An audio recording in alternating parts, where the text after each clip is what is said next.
Tovarlar bo'limi. Bu bo'limda siz chat orqali joylagan tovarlaringiz turadi. Siz ularni, narxlarini, soni, xarakteristikalarini o'zgartirishingiz, tannarxini belgilab qo'yishingiz mumkin. Buning uchun qalamchi ustiga bosish kerak. XT xarid yoki UZEX logosi ustiga bosib, ularni joylashga buyruq berishingiz mumkin. Agar tannarxini kiritib qo'ysangiz, avtomatik savdo qilishni yoqqaningizda shu narxdan past narx taklif qilinmaydi. Ya'ni bu narx stop narx bo'ladi. Bu sizni tenderlarni o'tkazib yuborishingizdan himoyalaydi.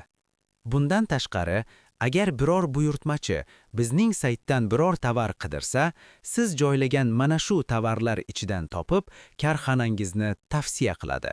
Bu yerdan tovarlarni oson qidirishingiz ham mumkin. E'lonlar bo'limi. Bu yerda XT xarid va UZEXga joylagan barcha tovarlaringiz bor. Bo'limning vazifasi biror tovaringiz tugash muddati yaqin qolgan bo'lsa, uni avtomatik moderatsiyaga yuborib, muddatini yangilab qo'yish. Bu sizni tenderlarni o'tkazib yuborishingizdan saqlaydi.